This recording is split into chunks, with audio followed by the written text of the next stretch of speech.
రైతు భరోసా, రైతు రుణమాఫీ పట్ల సంతృప్తిగా ఉన్నారా అక్కడి ప్రజలు అంటే, ఉన్నామనే వాళ్ళు కేవలం 25%, లేము అనేవాళ్ళు 75%. ఇక్కడ మళ్ళీ చెప్తున్నాను, మనం చొప్పదండిలో చూసాం, ఇప్పుడు చూస్తున్నాం. రైతులలో కొంత అసంతృప్తి ఉంది. కొంతగా చాలా ఉంది. ఎందుకు అనంటే రుణమాఫీ టైంకి కాలేదు. 2 లక్షల పైన ఉన్నటువంటి వాళ్ళకు కొర్రీలు వచ్చాయి. 2 లక్షలు దాటితే మీరు మిగతాది కట్టండి అని, పాత బకాయిలు పట్టుకుంటామని, లేకపోతే 2 లక్షల వరకు ఉన్న వాళ్ళు ఆ లిస్టులో ఉన్న వాళ్ళకి చాలా మందికి రుణమాఫీ కాలేదు. దాంతోపాటు రైతు భరోసా నిధులు టైంకు విడుదల కాలేదు.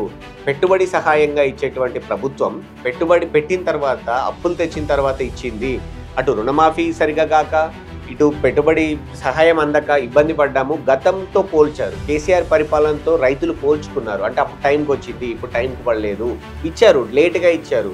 సో ఇట్లాంటి కంప్లైంట్స్ ఉన్నాయి. సో వీటి వల్ల అది కూడా ధర్మపురి కూడా గ్రామీణ నేపథ్యం ఉన్నటువంటి నియోజకవర్గంలో రైతులు ఇబ్బందిగా ఉన్నారు అనేది చాలా స్పష్టంగా ఉంది. రేవంత్ పరిపాలన పట్ల బాగానే ఉంది అని చెప్తున్నప్పటికీ రైతులు తమ వ్యక్తిగతంగా ఉన్నటువంటి ఇబ్బందుల విషయంలో ఇప్పుడు అసంతృప్తిగా ఉన్నారని చాలా స్పష్టంగా కనబడుతోంది.